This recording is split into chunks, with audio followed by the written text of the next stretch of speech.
Bonjour à toutes et à tous, bienvenue pour cette nouvelle vidéo. Une nouvelle vidéo cette semaine qui parlera principalement des mouvements de taux, puisqu'on a eu des gros mouvements sur la semaine, notamment sur la partie 10 ans allemande, vu qu'on a maintenant des taux qui sont revenus sur la zone des 2,25. On a aux États-Unis un fort mouvement et des taux à 10 ans qui retournent vers la zone des 4%. Donc un gros mouvement qui est dû principalement aux chiffres de l'emploi américain qui sont sortis en fin de semaine dernière. On a un taux de chômage qui est rebaissé un petit peu, qui est à 4,1% aux États-Unis. Et surtout, on a eu le fameux chiffre des non-farm payroll aux États-Unis, le chiffre qui est le plus suivi en termes de création d'emplois, avec 245 000 créations d'emplois. On attendait simplement 150 000. Donc des chiffres très positifs. Avant ça, on a eu des chiffres aussi, des indicateurs avancés sur la croissance américaine qui étaient bien orientés, notamment si on regarde l'ISM des services. Donc on a un sentiment général qui a rebasculé assez rapidement cette semaine en faveur, finalement, on parlait du soft landing, l'atterrissage en douceur de l'économie américaine.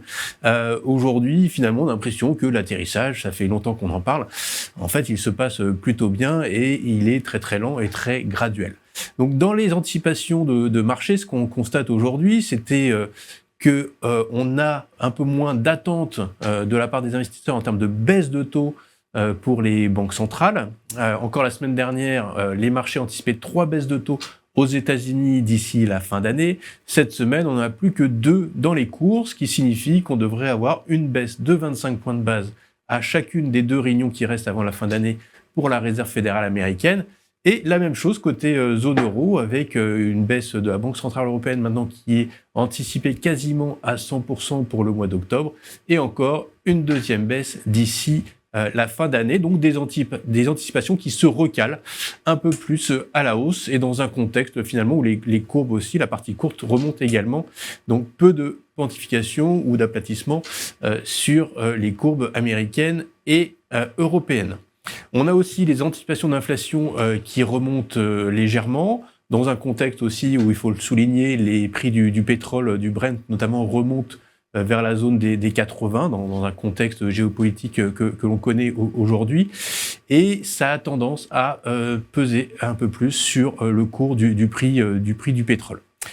Si on regarde maintenant côté action, la semaine a été plus calme que sur les marchés de taux. Alors il y a des sujets bien évidemment idiosyncratiques et des rotations sectorielles qu'il faut surveiller, mais si on regarde dans les grosses tendances au niveau des indices, que ce soit les indices européens ou américains, on est sur une légère baisse, mais assez marginale depuis la semaine dernière. On reste sur une tendance toujours positive depuis le début de l'année. Et si on veut mettre l'accent sur un marché en particulier, c'est le marché chinois, puisque il y a eu énormément de volatilité depuis quelques semaines. Le gouvernement avait annoncé des mesures fortes pour soutenir l'économie, notamment en baissant ses taux et en soutenant le marché immobilier chinois.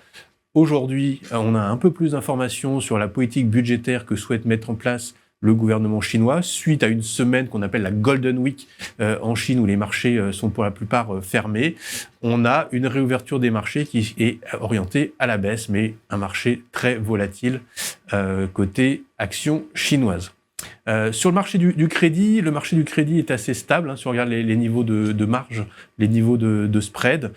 Donc on se concentre davantage aujourd'hui sur cette dynamique de taux et voir quelles vont être les opportunités, sans doute pour se repositionner sur des actifs obligataires, sur des niveaux donc un petit peu plus hauts, comme je le soulignais tout à l'heure.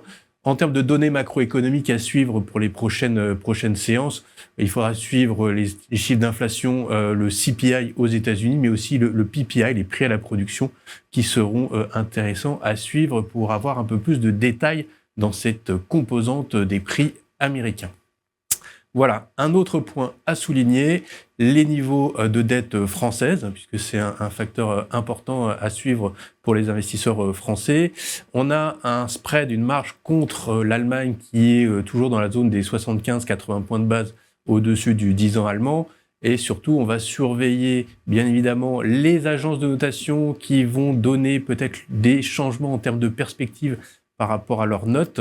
On aura donc Moody's en particulier qui pourrait sans doute revoir son outlook légèrement à la baisse par rapport à qui était précédemment établi. Je rappelle qu'on était plutôt sur une note à AA2 Outlook stable, donc on pourrait passer sur un Outlook négatif. On aura Fitch et Moody's et S&P qui suivront également en termes d'annonces.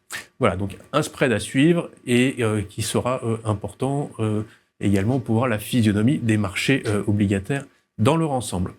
L'autre facteur à suivre, ce sera bien évidemment l'évolution dans les sondages côté élections américaines, puisque nous sommes maintenant à peu près à un mois des élections et qu'on a toujours à peu près une probabilité, on va dire, d'autour de 50% pour les deux candidats, Donald Trump et Kamala Harris. Et donc, je rappelle que dans les deux cas de figure, on aura des impacts un peu différents sur les marchés financiers. Donc, c'est important de suivre l'évolution de ces sondages. Pour finir, un petit mot d'allocation. En termes de positionnement sur les actions, on garde un message de neutralité avec une préférence pour les marchés Asie hors Chine notamment.